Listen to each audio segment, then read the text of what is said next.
El reloj de pared de la cocina marcaba siempre el mismo compás, como si quisiera recordarme que en esta casa el tiempo ya no corría, solo se repetía. Me llamo Rosa Medina. Tengo 68 años y aunque sigo siendo la misma mujer que durante décadas enseñó a leer a niños en Valladolid, ahora me descubro caminando por pasillos demasiado largos y habitaciones demasiado quietas. La jubilación trajo consigo un silencio que al principio creí necesario. Hoy pesa como un manto. La casa en la que vivo guarda cada rastro de mi vida junto a Alberto, mi marido. Él falleció hace más de 10 años, pero su sombra sigue instalada en los muebles, en las fotografías en blanco y negro en el jardín, donde cuidaba los rosales con la paciencia de un artesano. Yo conservo la rutina de abrir las ventanas por la mañana y encender la radio baja, como si con esos gestos pudiera engañar a la soledad. Mi hijo Julián viene poco. Es abogado siempre ocupado, siempre con prisa. Cuando llega casi nunca viene solo. Detrás de él aparece Camila, su esposa, con esa sonrisa educada que se transforma en hielo en cuanto me quedo a solas con ella. No sé si es desdén o una cortesía fingida, pero cada visita termina dejando en mi pecho la sensación de ser una invitada incómoda en la vida de mi propio hijo. En ocasiones me sorprendo repasando mentalmente los años de sacrificios de noches sin dormir, corrigiendo exámenes mientras Julián estudiaba. Creí que esa entrega me aseguraría un lugar estable en su corazón, pero a veces me parece que todo lo que hice quedó archivado en un cajón cerrado. Él me habla de su trabajo, de los planes de Camila, de reuniones y proyectos. Yo asiento, sonrío y busco en su voz algún resquicio de aquel niño que me abrazaba al salir del colegio. Valladolid se despliega más allá de mis ventanas con sus calles empedradas y su aire de provincia tranquila. Sin embargo, aquí dentro cada día se me antoja idéntico, como si el eco de los pasos de Alberto siguiera marcando un ritmo que ya no existe. Hay tardes en que me siento en la mecedora del salón sosteniendo entre las manos una taza de té que se enfría demasiado rápido y pienso que el silencio es un huésped al que nunca invité, pero que se ha instalado con derecho propio. Una tarde de domingo, después de mirar demasiado tiempo el teléfono apagado sobre la mesa, decidí marcar el número de Julián. Quería preguntar por la boda que tanto había anunciado y que parecía perderse entre excusas vagas. Y fue entonces cuando la voz de Camila contestó al otro lado de la línea. Los domingos siempre fueron para mí días de familia. Durante años, cuando Alberto aún vivía, preparábamos juntos un cocido que llenaba la casa de olor y de voces. Después, con la llegada de Julián, esos domingos se transformaron en sobremesas eternas, juegos de mesa y películas a medio ver. Ahora, en cambio, los domingos se parecen demasiado a cualquier otro día. Silencio, en los pasillos platos para una sola persona y el murmullo de la radio como compañía. Esa mañana, mientras el sol de otoño se colaba tímido por las cortinas, sentí un impulso extraño. Llevaba semanas con la pregunta en la garganta, evitando hacerla por miedo a parecer insistente. Pero el teléfono sobre la mesa de la cocina parecía mirarme con un desafío silencioso. Tomé aire y marqué el número de Julián. La llamada tardó en ser respondida. Pensé que quizás estaría en una de sus reuniones o conduciendo, pero de pronto escuché la voz de Camila. Fría, exacta, con ese tono que siempre me ha hecho sentir como una intrusa. Sí, dijo. Hola, Camila, soy Rosa. ¿Está Julián? Hubo un silencio breve, un silencio en el que imaginé su expresión cansada, como si contestarme fuera una molestia. «¿Está ocupado?», respondió seca. «¿Quieres dejarle un recado?». Me aclaré la garganta intentando sonar natural. En realidad quería preguntaros algo. ¿Habéis pensado ya la fecha de la boda? Hubo un instante de pausa al otro lado. Luego una risa corta contenida que me atravesó como un cuchillo. La boda fue el fin de semana pasado, Rosa dijo, y la frialdad de su voz se mezcló con un deje de triunfo, solo para la verdadera familia. Me quedé inmóvil. Sentí que la sangre se me agolpaba en la cara, que el teléfono pesaba de repente como una piedra. Quise contestar, exigir una explicación, pero las palabras se quedaron atascadas en mi garganta. ¿Cómo? Atiné a murmurar. Sí, fue algo sencillo, íntimo. No te preocupes, añadió como quien ofrece una limosna. Seguro que Julián te lo cuenta luego. Y sin más colgó. Me quedé con el auricular en la mano escuchando el pitido vacío que anunciaba el final de la llamada. El corazón me golpeaba en el pecho, no de rabia, sino de incredulidad. Apoyé el teléfono en la mesa y miré alrededor. La cocina era la misma de siempre, los azulejos seguían reflejando la luz de la ventana, pero todo parecía distinto, como si esa frase hubiera cambiado para siempre el color de las cosas. Me senté sin saber muy bien cómo y apoyé la frente en las palmas de mis manos. Sentí vergüenza, como si me hubieran sorprendido esperando algo que jamás iba a llegar. La palabra verdadera resonaba una y otra vez en mi cabeza. ¿Qué quería decir Camila con eso? ¿Acaso yo no era familia? ¿No había dado la vida entera por ese hijo, por ese hogar? El reloj de pared siguió marcando el tiempo implacable.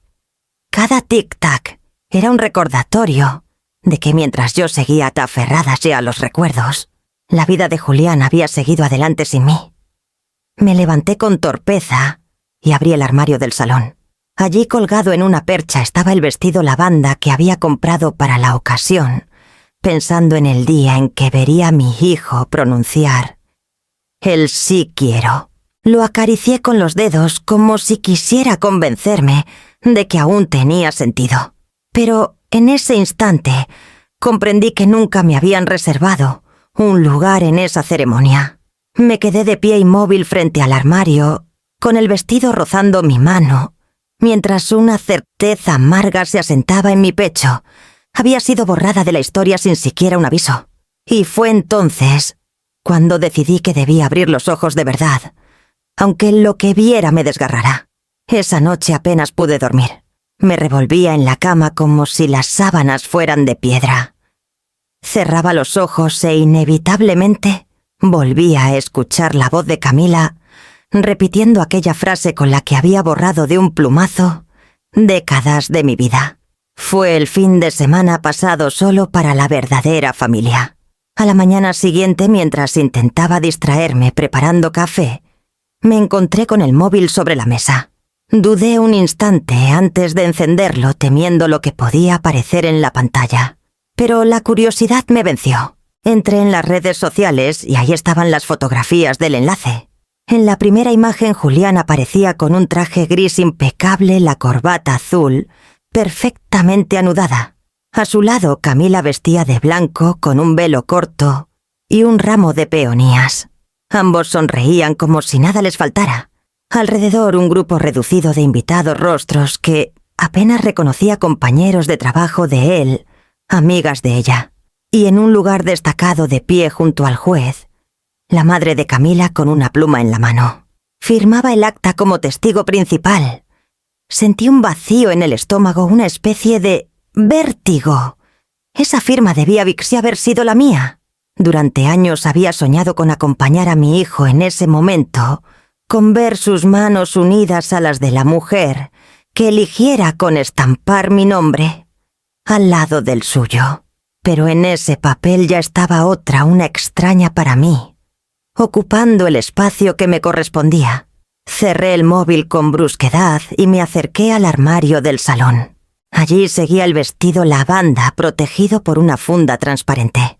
Lo había comprado meses atrás después de recorrer varias tiendas y de pensar que aquel tono suave resaltaría mis canas sin hacerme parecer ridícula. Toqué la tela con la yema de los dedos, aún olía a nuevo, a promesa incumplida. Sobre la mesa auxiliar descansaban 2 cajas envueltas en papel de regalo.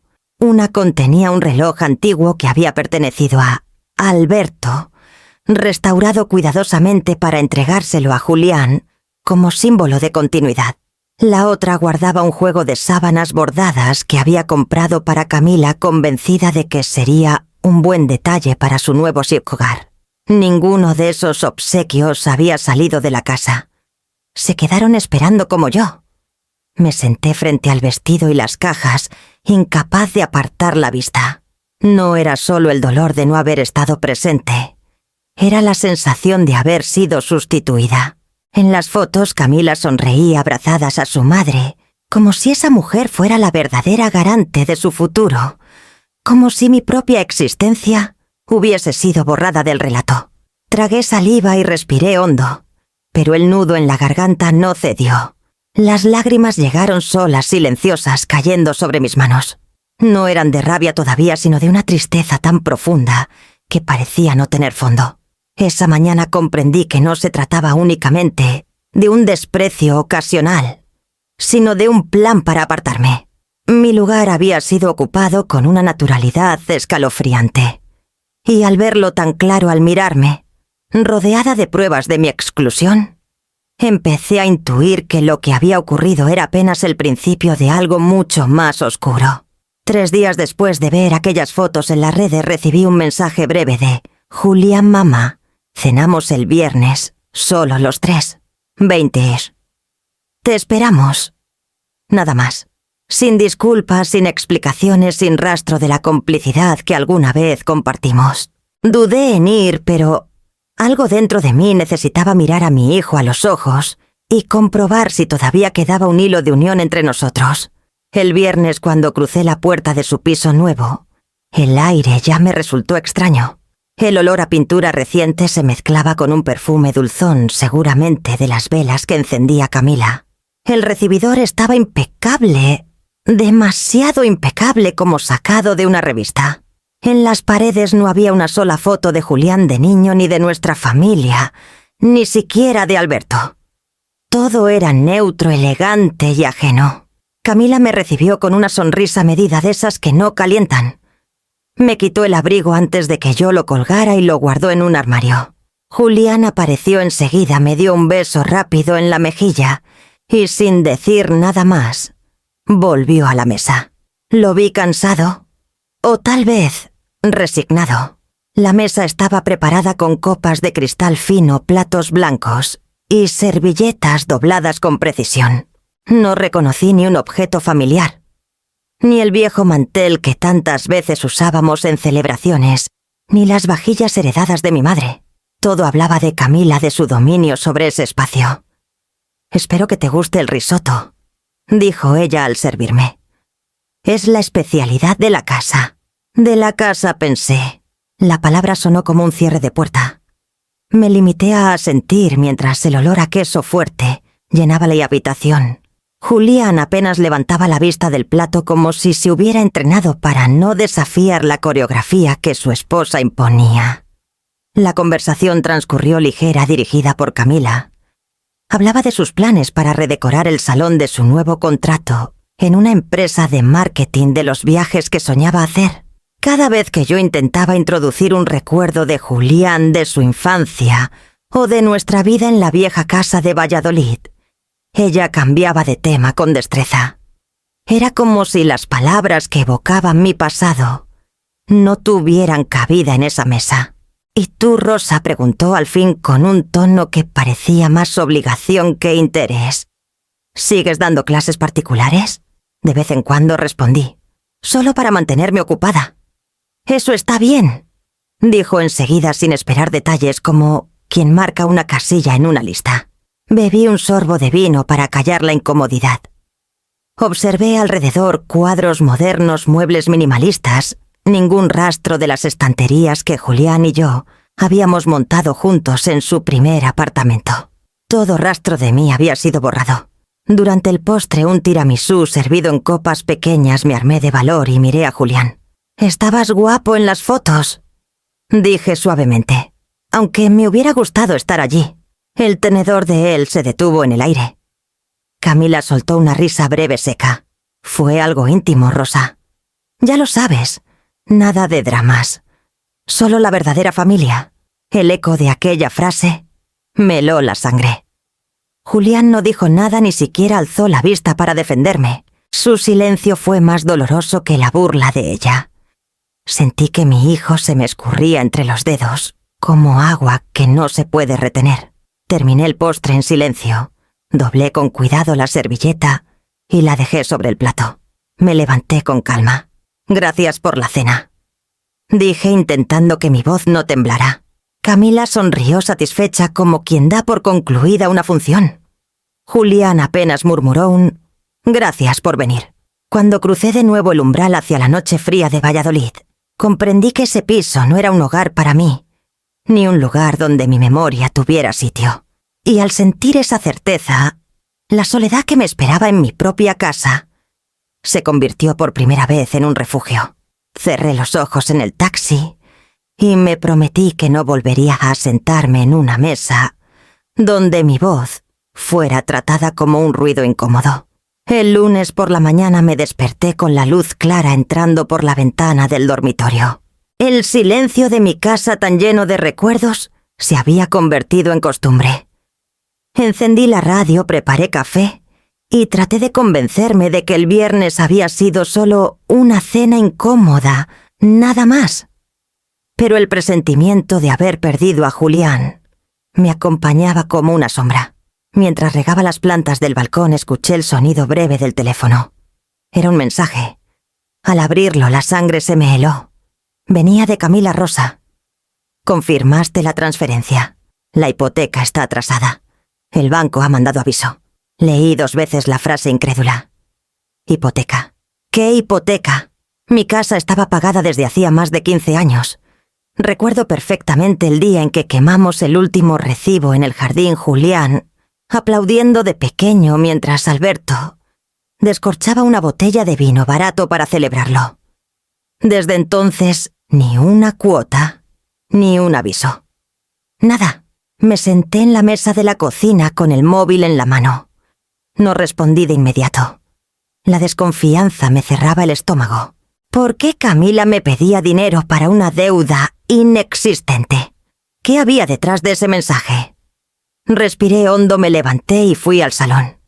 Saqué de un cajón la carpeta azul donde guardaba los documentos más importantes, escrituras seguros, el testamento de Alberto. Pasé las páginas una sí a una con dedos temblorosos. Allí estaba el título de propiedad claro como el agua libre de cargas desde hacía más de una década. Lo acaricié como quien toca un salvavidas en medio del mar. Dejé el papel sobre la mesa y regresé al teléfono. Escribí despacio. «No entiendo a qué te refieres. Esta casa no tiene hipoteca desde hace años». La respuesta llegó enseguida, casi como si ella hubiera estado esperando. Julián lo explicó. Fue un refinanciamiento para ayudarnos a empezar. Tú firmaste los papeles. ¿No lo recuerdas? Sentí un mareo como si el suelo se abriera bajo mis pies. Firmar. Sí, meses atrás, una tarde de invierno. Julián había venido con un fajo de documentos. Me dijo que eran trámites rutinarios, que quería actualizar la herencia por si acaso me pasaba algo. Yo, confiada, firmé en varios lugares sin detenerme demasiado. Nunca imaginé que entre aquellas hojas hubiera algo que pusiera en riesgo mi hogar. Apagué el teléfono y cerré los ojos. La imagen de la madre de Camila firmando el acta de boda regresó a mi mente junto a esa sonrisa satisfecha. Ahora todo adquiría un sentido perverso. Me habían dejado fuera de la boda, me habían borrado de la familia y, como si no bastara, habían puesto mi casa en sus manos. El corazón me latía desbocado. Abrí de nuevo el móvil, pero esta vez no para responder. Guardé el mensaje en una carpeta aparte junto con la foto de la escritura. Si algo había aprendido de Alberto era que la verdad se sostiene en documentos. Él siempre repetía: «El papel nunca miente, Rosa». Pasé el resto del día revisando cajones, carpetas, archivadores. Cada factura, cada carta del banco, cada papel con mi firma. Me di cuenta de que había confiado demasiado, de que la rutina me había vuelto descuidada. Había entregado mi confianza como quien entrega un plato de comida caliente sin sospechar que podían usarlo en mi contra. Al anochecer me serví una taza de tila para calmar los nervios. El líquido tibio apenas me ayudó. Sabía que aquella historia de la hipoteca no era un error ni un malentendido. Era la punta de un iceberg mucho más grande. Cuando la noche cayó sobre Valladolid, volví a leer el mensaje de Camila. Las palabras parecían brillar en la oscuridad de la pantalla. La hipoteca está atrasada. Supe entonces que debía actuar con cautela, guardar cada prueba, atar cada cabo, porque lo que se escondía detrás de esas deudas inventadas era un plan calculado. Me levanté, cerré con llave la puerta principal y al apagar la luz, juré que no volverían a tomarme desprevenida. El amanecer del martes me encontró ya sentada en el suelo del salón, rodeada de carpetas abiertas, papeles desordenados y montones de sobres que parecían multiplicarse. Había pasado gran parte de la noche revisando cada documento en busca de algo que me diera tranquilidad. Pero cuanto más revisaba, más crecía la inquietud. El título de propiedad de la casa no estaba por ninguna parte. No era posible. Durante años lo había guardado en la misma carpeta azul junto a los seguros y los documentos de Alberto. Lo recordaba perfectamente porque cada vez que pagaba impuestos, lo sacaba para comprobar que todo estaba en orden.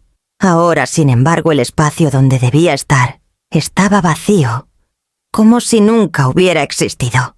Al principio pensé que quizás lo había colocado en otro lugar, que mi memoria me jugaba una mala pasada. Me obligué a repasar estantes, a abrir cajones antiguos, incluso el baúl del desván donde guardaba cartas y álbumes familiares. Nada. El título había desaparecido. Me quedé un rato inmóvil con los papeles esparcidos alrededor, escuchando el tic-tac del reloj del comedor. Recordé de golpe aquel día de enero, en que Julián y Camila vinieron con un sobre grueso lleno de folios. Había nevado por la mañana y el frío aún se sentía en las paredes. Camila había sonreído de esa manera suya tan segura, mientras me explicaba que eran simples trámites para facilitar las cosas en el futuro. Son solo actualizaciones, dijo entonces, para que todo quede claro si algún día hay que mover papeles de herencia. Nada complicado. Yo estaba cansada y la confianza en mi hijo pesaba más que cualquier sospecha. Tomé la pluma y firmé sin detenerme en leer cada párrafo. Recuerdo incluso que Camila me animaba. «No te preocupes, Rosa es rutina». Esa palabra resonó ahora como una burla amarga. Me levanté del suelo y fui a la cocina a prepararme un café fuerte. Mientras el agua hervía comprendí lo obvio. Aquel día no había firmado una simple rutina, sino una cesión, un permiso, o algo peor que ahora permitía a Camila y a Julián hablar de una hipoteca inexistente. Me había dejado arrastrar por la confianza ciega. Regresé al salón y volví a sentarme frente al montón de papeles. La carpeta azul seguía allí, pero ahora era solo un cascarón vacío. Miré alrededor y de repente todo en la casa me pareció frágil, como si las paredes también pudieran desaparecer con una firma mal puesta. Esa casa había sido mi refugio desde que Alberto y yo la compramos con tanto esfuerzo.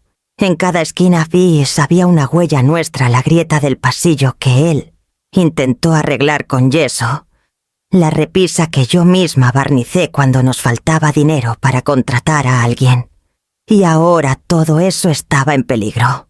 Me sorprendí apretando los dientes. No era solo la pérdida de un papel, era el engaño disfrazado de cariño, la manipulación escondida detrás de sonrisas. Sí, ¿cómo habían podido tenderme esa trampa? ¿Cómo no vi lo que estaba ocurriendo? El sonido del móvil me devolvió al presente. Era un nuevo mensaje de Camila. «El banco necesita respuesta esta semana. Dímelo cuanto antes. Ni un saludo ni un rastro de consideración. Solo presión». Apagué el teléfono de inmediato.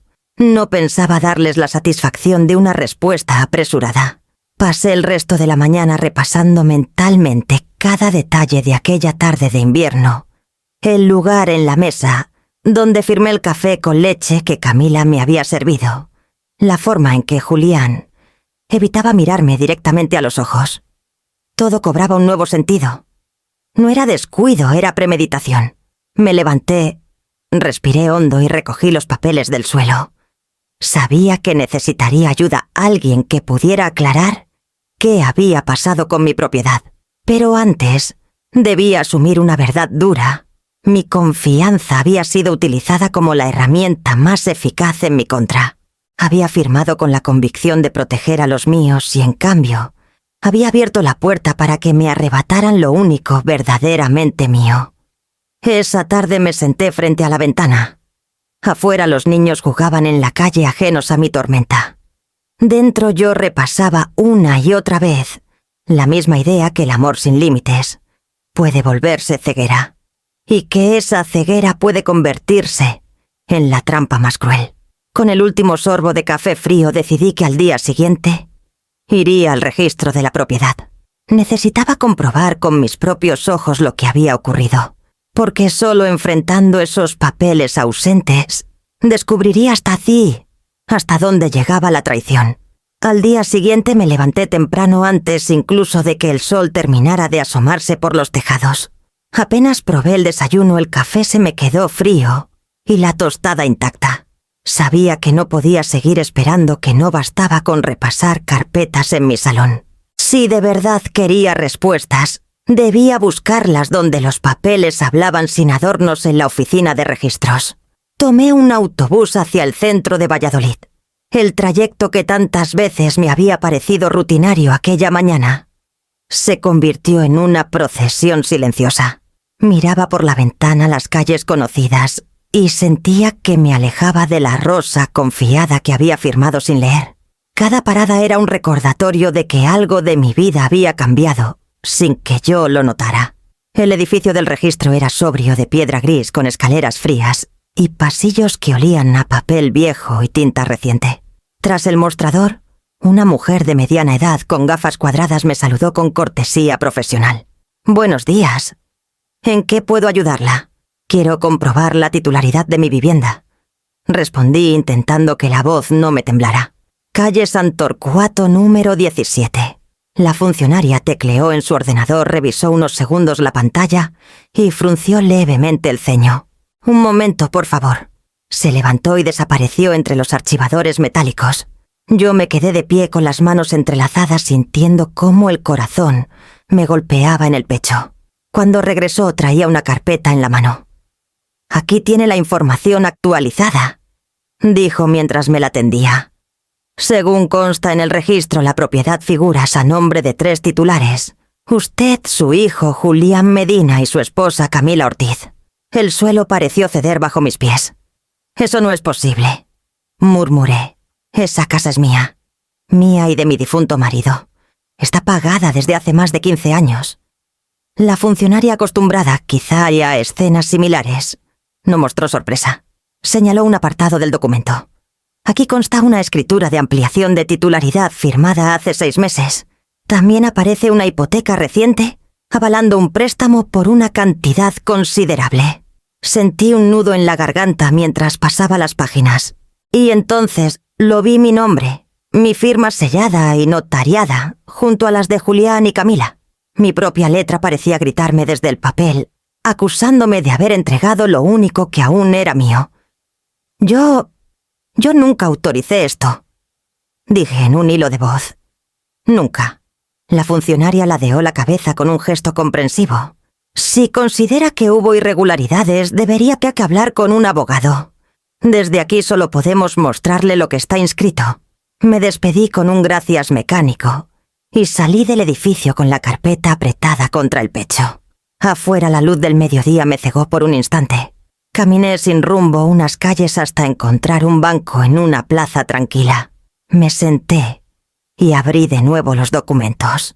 La cantidad del préstamo era obscena: 200.000 euros. Mi casa, la casa donde había criado a mi hijo, estaba hipotecada como aval de una deuda que yo no había pedido. ¿Cómo podían haber logrado algo así? ¿Cómo habían falsificado mi consentimiento sin que yo lo supiera? Y entonces lo recordé, aquella tarde de invierno. Las firmas apresuradas, las palabras tranquilizadoras de Camila. Son solo trámites rutinarios. Esa fue la trampa. Las lágrimas me quemaban los ojos, pero no salieron. En lugar de llorar, me invadió un frío seco. Una certeza: habían utilizado mi confianza como arma. Julián, mi propio hijo, había prestado su silencio para que todo esto ocurriera. Y Camila, con su seguridad insolente, había tejido cada hilo del engaño. Guardé los papeles en el bolso y caminé de regreso a casa con paso firme. Ya no era cuestión de incredulidad, sino de decidir qué hacer. En cada esquina pensaba en Alberto, en cómo me habría aconsejado. El papel nunca miente, Rosa solía repetir. Pues bien, ahora esos papeles mentían con mi firma. Y yo tendría que encontrar la manera de demostrarlo. Al llegar dejé la carpeta sobre la mesa del comedor y la observé como si fuera un enemigo al que debía estudiar. Había descubierto la magnitud de la traición, pero aquello era apenas el comienzo. Necesitaba pruebas, necesitaba asesoramiento, necesitaba una estrategia. Me serví un vaso de agua, lo bebí de un trago, y con las manos aún húmedas, juré en silencio que no me dejaría derrotar por un fraude disfrazado de rutina. Al contrario, aquel mismo fraude sería la chispa que me devolvería la voz. Me levanté, respiré hondo, y supe que el siguiente paso debía ser buscar ayuda legal. Porque si algo me habían arrebatado, no sería mi dignidad. Y con esa decisión en la mente, marqué el primer número en mi agenda. Aquella misma tarde, mientras trataba de ordenar mis pensamientos frente a la carpeta con los documentos del registro, escuché unos golpecitos suaves en la puerta trasera. Era Nora Valtierra, mi vecina de toda la vida. Sostenía en una mano una fuente de bizcocho y en la otra una expresión de sincera preocupación. «Rosa, te noto apagada últimamente. ¿Quieres que pasemos un rato juntas?», preguntó sin rodeos. Asentí en silencio y la invité a entrar. El olor a limón del bizcocho se mezcló con el aroma del café que acababa de preparar. Nos sentamos en la cocina y tras un par de frases corteses no pude contenerme más. Le conté lo ocurrido en la oficina de registros, la hipoteca, la firma falsificada y mi sensación de haber sido traicionada en lo más profundo. Nora escuchó sin interrumpirme, con las manos entrelazadas y la mirada fija en mí. Cuando terminé suspiró y dijo con calma: «Sabía que algo raro pasaba. No eres la primera. A más de una viuda le han hecho lo mismo aprovechándose de su confianza. Pero no estás sola. Quiero presentarte a alguien». Sacó su móvil y marcó un número con la seguridad de quien sabe lo que hace. Al cabo de unos minutos concertó una cita para el día siguiente, con Teresa Soto, una abogada especializada en derecho patrimonial y sucesorio. Ella me ayudó cuando mi hermano intentó vender la casa de mis padres a escondidas. Me explicó: «Es discreta, pero tiene una cabeza brillante. Te conviene hablar con ella». La mañana siguiente crucé la ciudad hasta el despacho de Teresa, ubicado en una calle tranquila detrás de la Plaza Mayor. Me recibió una mujer de unos 50 años, de cabello corto y mirada serena, con un apretón de manos firme que me transmitió confianza. Tras escuchar mi relato con atención, abrió un cuaderno y comenzó a tomar notas. «Lo que me describe Rosa tiene un nombre muy concreto: influencia indebida», dijo con voz clara. «Es cuando alguien aprovecha una relación de confianza para manipular decisiones patrimoniales. Si usted firmó documentos sin conocer su alcance y además hubo engaño de por medio, estamos ante un caso claro». Sentí un nudo en el pecho, pero también una chispa de esperanza. No estaba loca. No era que me hubiera vuelto olvidadiza ni torpe, me habían manipulado. El primer paso continuó. «Teresa, será congelar cualquier movimiento sobre esa hipoteca. Presentaremos una solicitud al juzgado para impedir nuevas cargas o ventas hasta que se aclare la situación. Mientras tanto, usted debe guardar todas las pruebas posibles: mensajes, correos, copias de documentos, incluso anotaciones de fechas y recuerdos. Todo cuenta». Tomé aire y asentí. Saqué del bolso el móvil y le mostré los mensajes de Camila. Ella los fotografió y los archivó en una carpeta digital. «No responda más de lo necesario», me advirtió. «El silencio a veces es más poderoso que cualquier discusión. Deje que ellos se muestren ansiosos. Usted conserve la serenidad». Aquella frase se me quedó grabada. Serenidad. Yo había pensado que la única forma de defenderme era la rabia, los reproches que me quemaban por dentro. Pero Teresa me mostró otra vía: la calma, como arma la paciencia como estrategia. Cuando salí del despacho la ciudad parecía la misma, pero yo no. Caminé despacio con la sensación de que había recuperado una parte de mí, que creía perdida la convicción de que todavía podía luchar. Al llegar a casa empecé a trabajar como una hormiga. Clasifiqué mensajes, fotografié, cada papel guardé copias en sobres sellados. Incluso escribí un diario con fechas y detalles de cada conversación, cada palabra, cada mirada de Camila o cada silencio de Julián. Era ahora material de prueba. Mientras guardaba todo en una caja fuerte que había heredado de Alberto, sentí que el miedo se transformaba en otra cosa, determinación. Tal vez me habían subestimado creyendo que mi edad me volvía frágil, pero aún tenía lucidez y sobre todo memoria. Cerré la caja, me serví un té y por primera vez en semanas me permití sonreír, porque había descubierto que mi serenidad podía cortar más hondo que cualquier grito.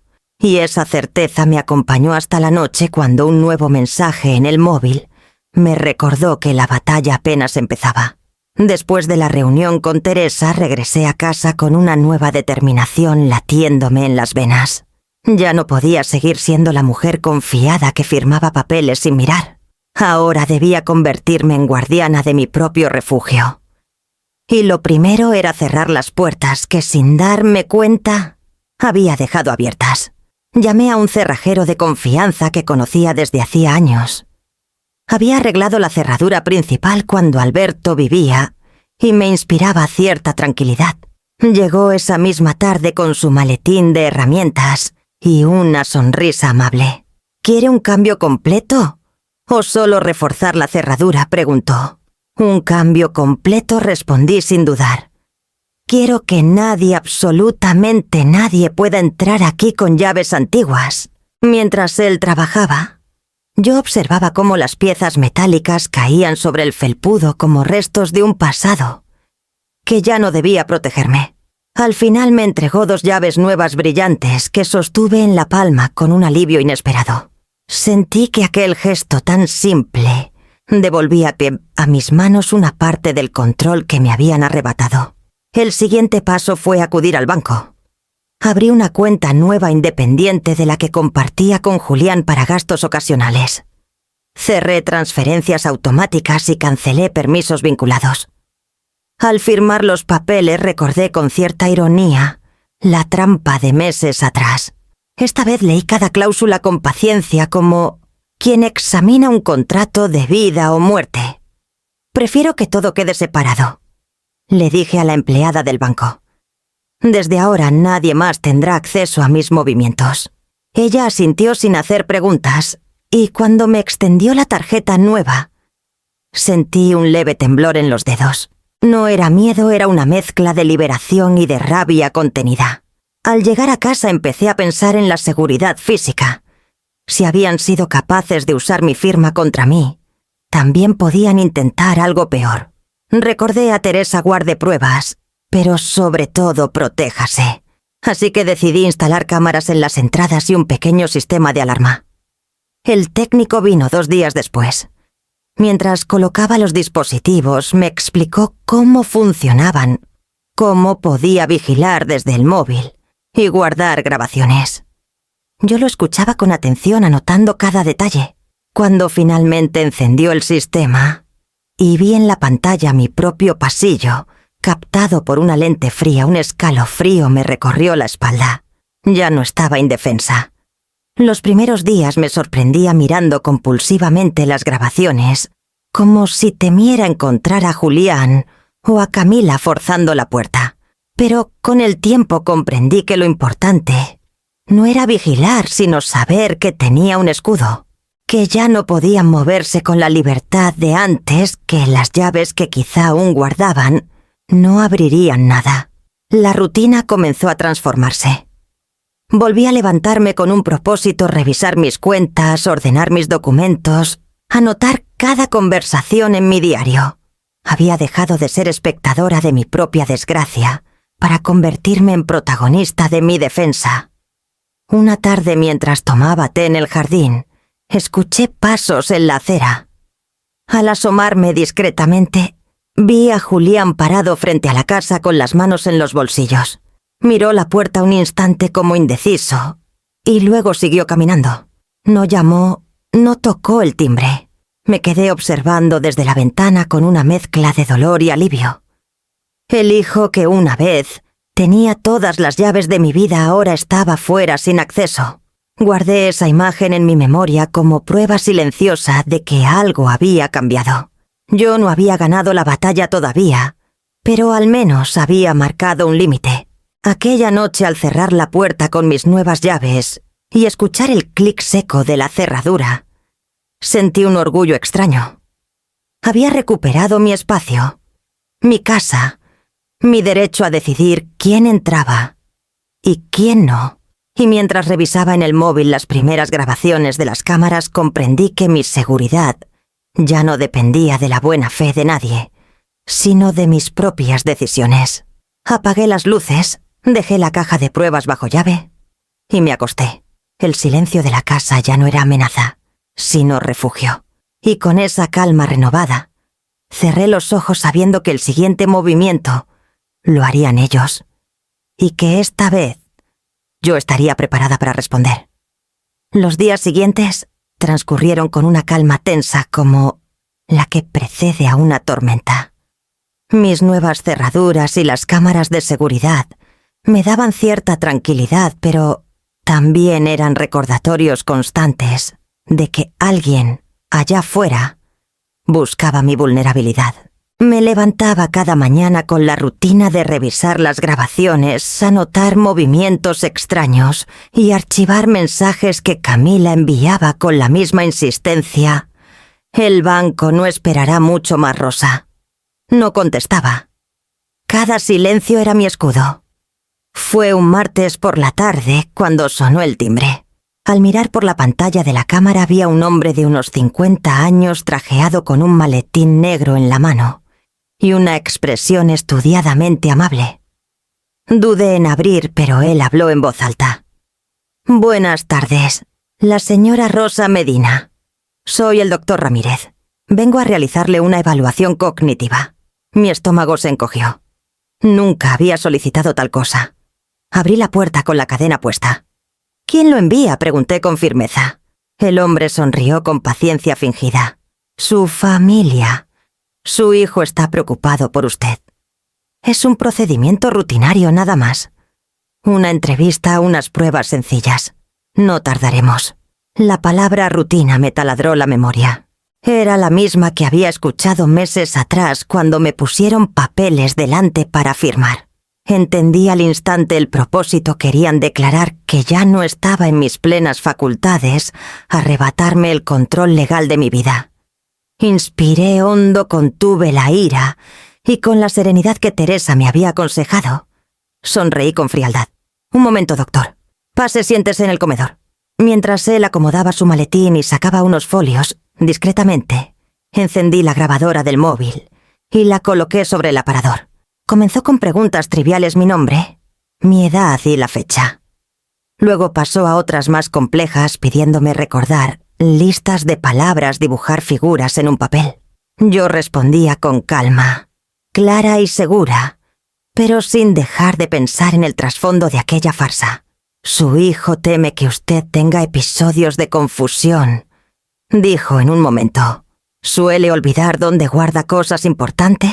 «Lo que olvido, doctor», contesté mirándolo a los ojos, «es la cara de quienes me mienten». Titubeó, se aclaró la garganta y continuó.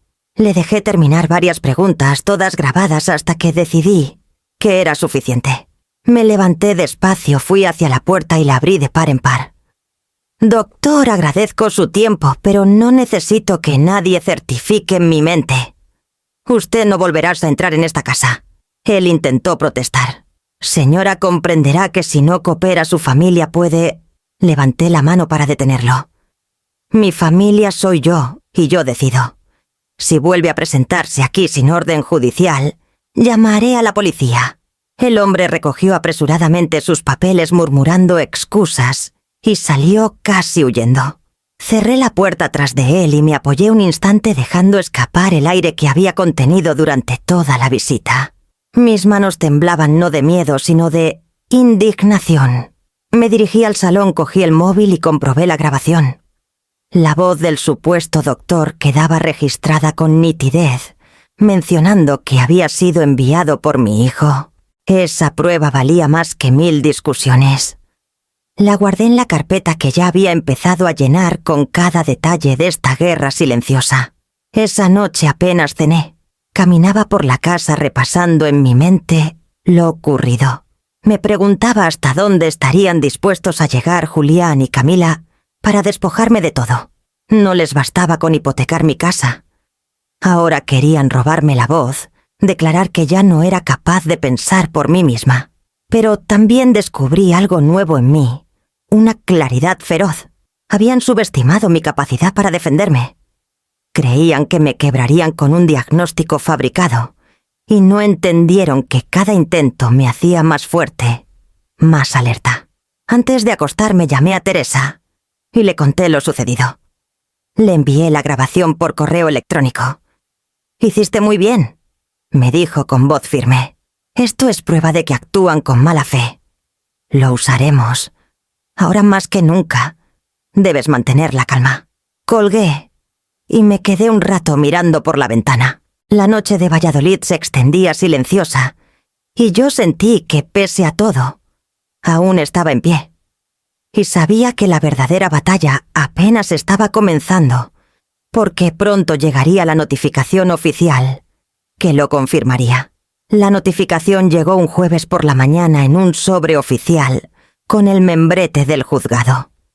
El cartero me lo entregó con esa expresión neutra de quien no sabe ni quiere saber qué contiene el papel que carga en sus manos. Yo lo sostuve como si pesara el doble, sintiendo que lo que se escondía dentro podía cambiar mi vida. Lo abrí en la mesa de la cocina con el café todavía humeante al lado. Las primeras líneas me golpearon como un mazazo. Solicitud de tutela legal en favor de Julián Medina presentada por considerar que la señora Rosa Medina presenta un evidente declive cognitivo y no se encuentra en condiciones de administrar sus bienes. Leí varias veces la frase incapaz de creerla.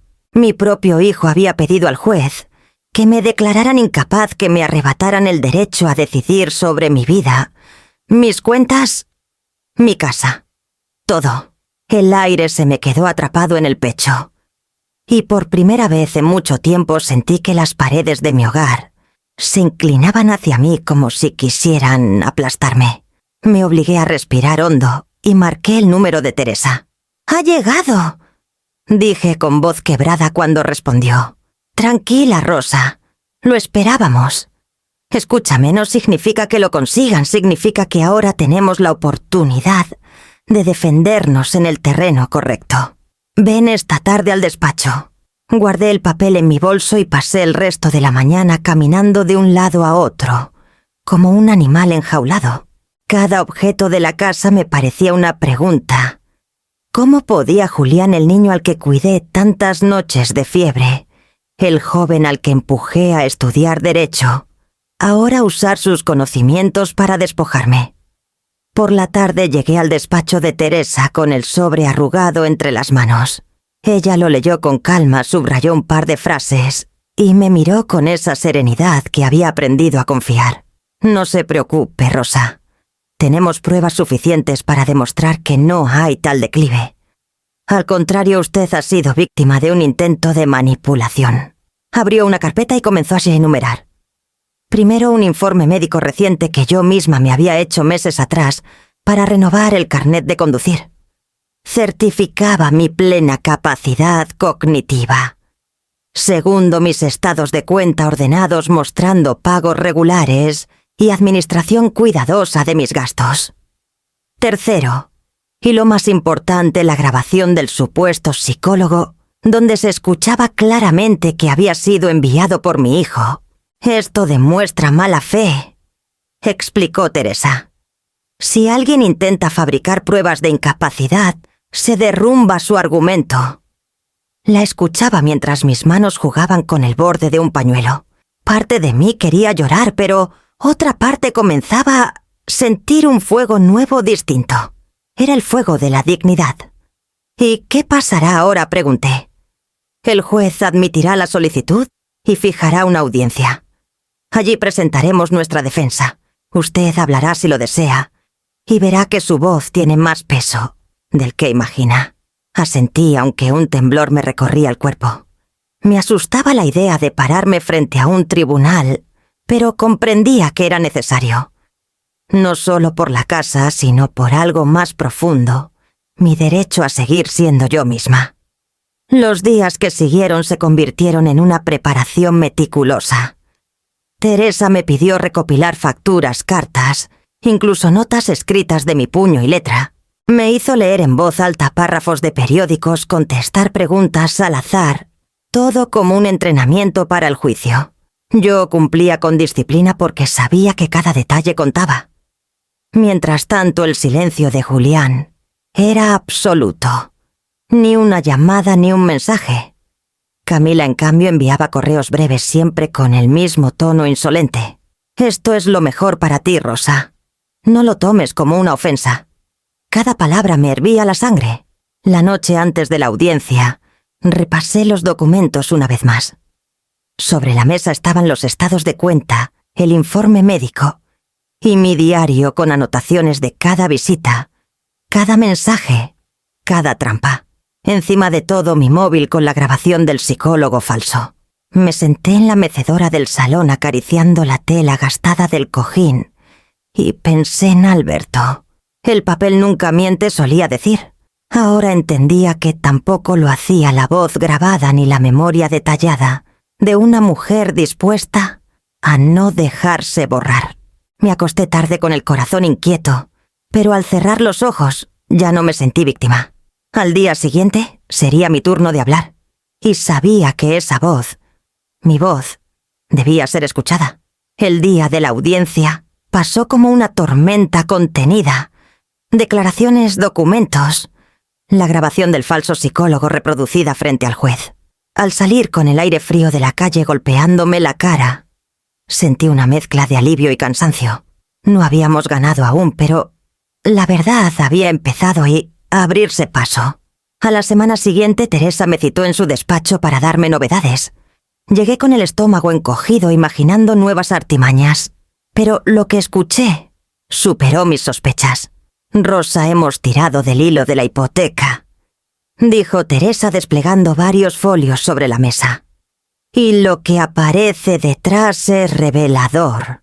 Me incliné sobre los papeles y vi nombres que conocía solo de oídas. La madre de Camila, doña Estrella Ortiz, figuraba como avalista de varios préstamos fallidos, relacionados con inversiones inmobiliarias en la costa. Proyectos que nunca se habían completado, empresas vacías que se habían declarado insolventes. Necesitaban liquidez inmediata, explicó Teresa, y usaron su casa como garantía. Ese dinero no fue para Julián ni para un proyecto familiar. Fue para tapar agujeros de negocios fracasados. El aire me faltó por un momento. Recordé a Estrella en las fotos de la boda sonriente, ocupando el lugar que debería haber sido mío como testigo. Esa mujer no solo me había borrado de la ceremonia, había utilizado mi hogar para salvar su propio naufragio. ¿Y Julián sabía esto?, pregunté apenas en un susurro. Creemos que sí, respondió Teresa. Puede que no conociera todos los detalles, pero firmó. Eligió mirar hacia otro lado. Me quedé callada procesando esa frase. Mi hijo había aceptado hipotecar la casa de su madre para sostener la fachada de su suegra. Comprendí entonces que no era solo la ambición de Camila, era la debilidad de Julián, su incapacidad de enfrentarla. Y ese vacío de carácter se pagaba con mi vida. Teresa continuó con la misma calma que la caracterizaba. Lo importante es que ya hemos solicitado al juez bloquear cualquier nuevo movimiento sobre la hipoteca. Nadie podrá vender ni modificar nada hasta que se resuelva el proceso. Además, estamos preparando una acusación por falsedad documental. La firma que aparece como suya puede haber sido inducida o incluso manipulada. Me entregó copias de los documentos y sentí al sostenerlos que pesaban como piedras, pero también como armas. No eran simples papeles, eran pruebas de la telaraña tejida por Camila y su madre. Esa tarde de regreso a casa caminé despacio por las calles de Valladolid. Miraba a la gente pasar con sus bolsas de la compra, sus conversaciones triviales, y pensaba en lo invisible que puede ser una traición. Nadie sospechaba que una mujer mayor como yo cargaba en el bolso la historia de una estafa familiar. Nadie imaginaba que detrás de una boda elegante y sonrisas pulidas se escondían deudas, engaños y trampas legales. Al llegar abrí la caja fuerte donde guardaba mi archivo secreto. Coloqué allí los nuevos documentos junto a los mensajes de Camila, los estados de cuenta y la grabación del falso psicólogo. Todo estaba ordenado como un arsenal silencioso que esperaba el momento de ser usado. Esa noche apenas cené. Me senté en la mecedora con el vestido lavanda todavía colgado en el armario frente a mí y repasé mentalmente los últimos meses. Había pasado de ser una madre ingenua que confiaba en la palabra de su hijo a una mujer obligada a convertirse en detective de su propia vida. Me pregunté cuántas rosas habría en el mundo, cuántas viudas, cuántas madres solas habían sido engañadas por aquellos a quienes más amaban. Y me juré que si salía de esta con dignidad, no guardaría silencio. Cuando apagué la luz y subí a la habitación sentí que el cansancio me arrastraba, pero también una determinación serena. Camila podía mover sus hilos con habilidad, pero yo había aprendido a reconocerlos, a seguir cada uno hasta el origen. Y ahora sabía que el verdadero escenario de esta batalla ya no era mi cocina ni mis recuerdos, sino el propio tribunal. Me acosté con esa certeza. La siguiente vez que viera a Julián y a Camila, no sería en una cena de cortesía, sino frente al juez. La mañana del juicio amaneció con un cielo gris que parecía presagiar la tensión que me aguardaba. Me vestí con un traje sobrio azul marino, el mismo que había usado en el entierro de Alberto. No era cuestión de elegancia, sino de respeto por mí misma. Quería que el juez viera a una mujer digna, no a la caricatura de anciana frágil que Camila intentaba dibujar. Teresa pasó a recogerme en su coche. Durante el trayecto me habló con voz tranquila, repasando los puntos clave de nuestra defensa. Yo asentí, aunque apenas retenía sus palabras. Mi mente estaba ocupada en otra cosa, en la traición de Julián. Al llegar al juzgado, el murmullo de pasillos abarrotados me envolvió. Había otras familias esperando otras historias de conflictos que se entrecruzaban en aquel edificio. Pero yo sentía que todos los ojos estaban sobre mí. Camila y Julián ya estaban allí acompañados por un abogado de gesto arrogante. Ella me miró con una sonrisa que pretendía ser segura, aunque noté un leve temblor en sus labios. Julián evitó mis ojos. Entramos a la sala. El juez, un hombre de mediana edad, con gafas y expresión severa, tomó asiento en el estrado. Al dar inicio a la audiencia, el silencio se volvió espeso. El abogado de Julián habló primero. Puso sobre la mesa el argumento de declive mental, con una seguridad estudiada. Alegó que yo olvidaba documentos, que había mostrado comportamientos erráticos, que mi edad me impedía manejar adecuadamente mis bienes. Yo escuchaba sin moverme, con las manos apoyadas en el regazo, intentando contener la rabia que me subía como fuego. Cuando le tocó el turno a Teresa, se levantó con calma, desplegó una carpeta y comenzó a enumerar pruebas. Primero, el informe médico que certificaba mi lucidez plena. Luego, los estados de cuenta en orden impecable. Después, mi diario con anotaciones detalladas de cada paso dado en los últimos meses.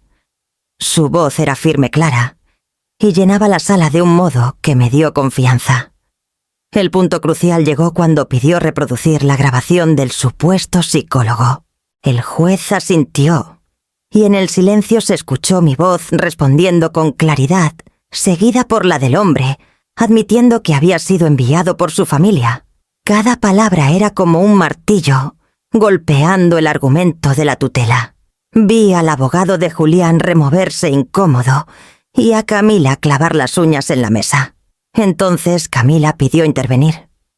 Su tono estaba cargado de veneno disfrazado de preocupación.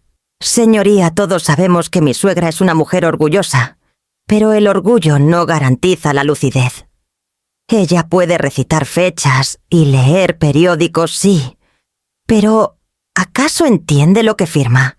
¿No demuestra su propia desconfianza hacia su familia que algo no funciona en su juicio? Me ardieron las mejillas.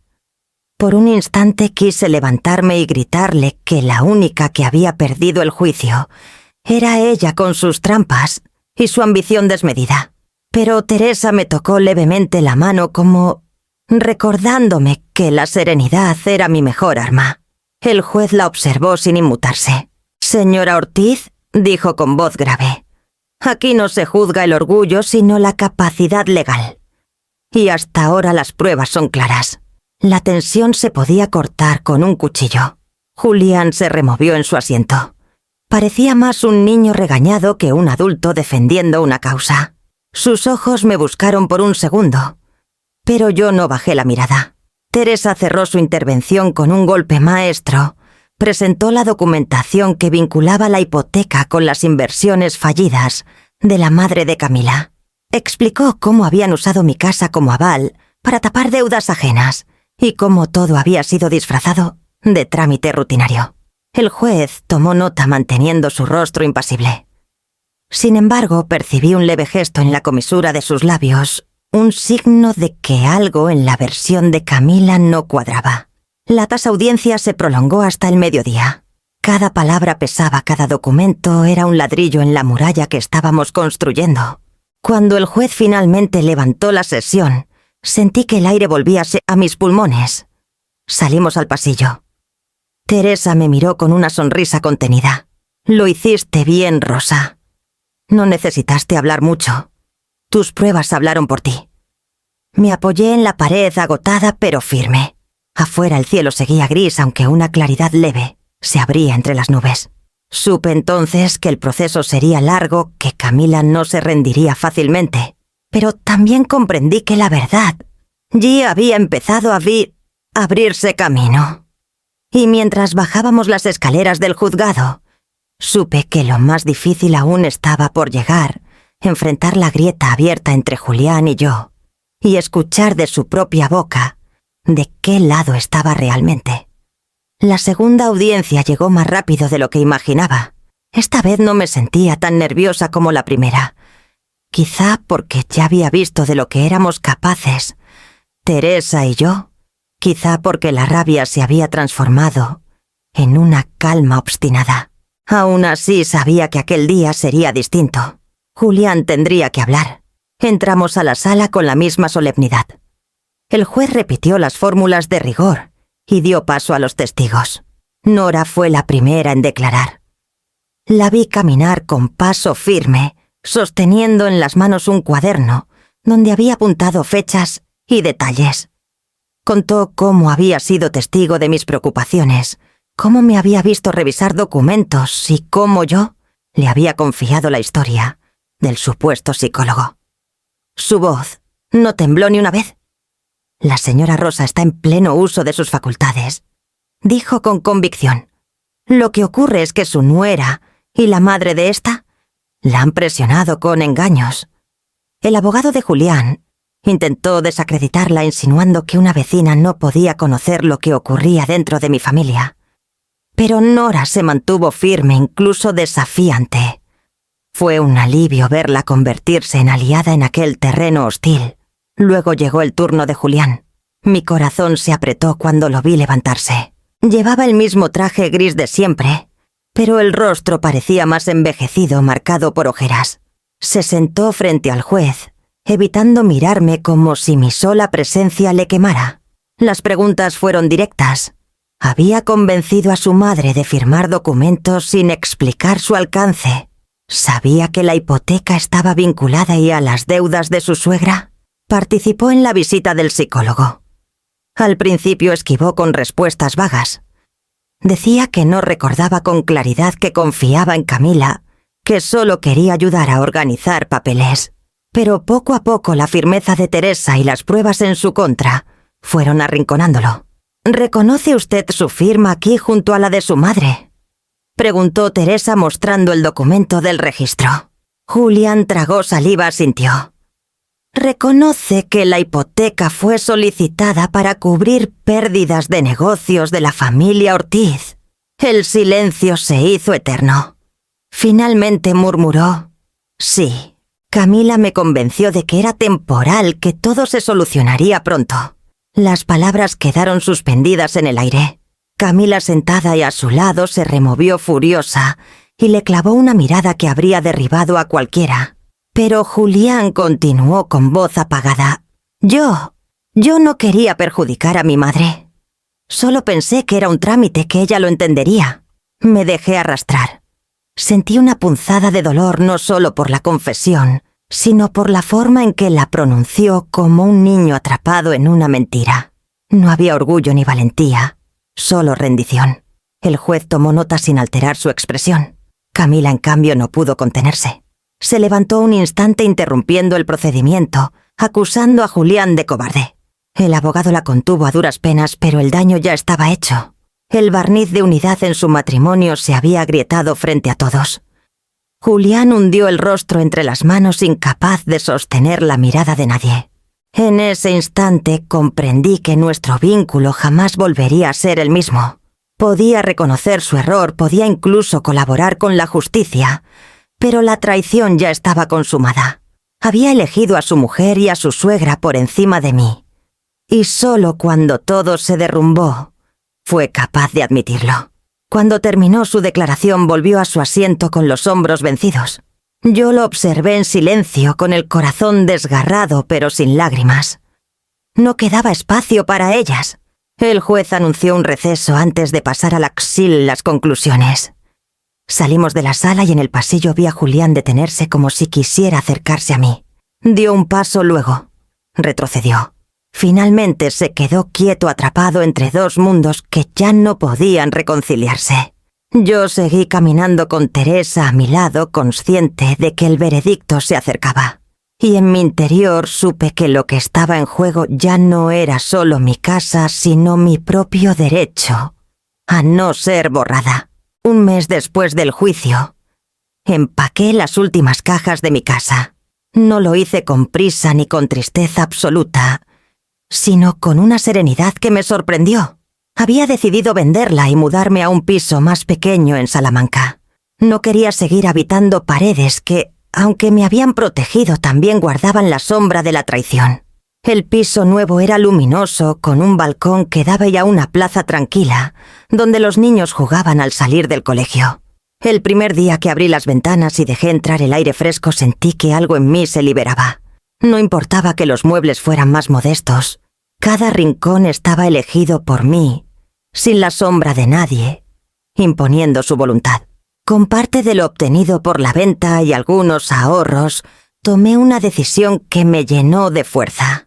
Creé un fondo destinado a apoyar a personas mayores, víctimas de abuso patrimonial. Lo llamé llaves de vida porque para mí las llaves habían dejado de ser un objeto cotidiano y se habían convertido en símbolo de libertad. La primera vez que un grupo de ancianas me agradeció la ayuda, comprendí que mi dolor no había sido en vano.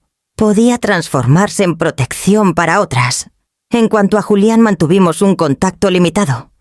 Me llamaba de vez en cuando con voz cansada, como si no supiera cómo empezar ni terminar una conversación. Yo lo escuchaba. Respondía con calma, pero había un espacio imposible de llenar. La herida seguía ahí, y aunque el tiempo quizás suavizaría los bordes, ya no seríamos los mismos.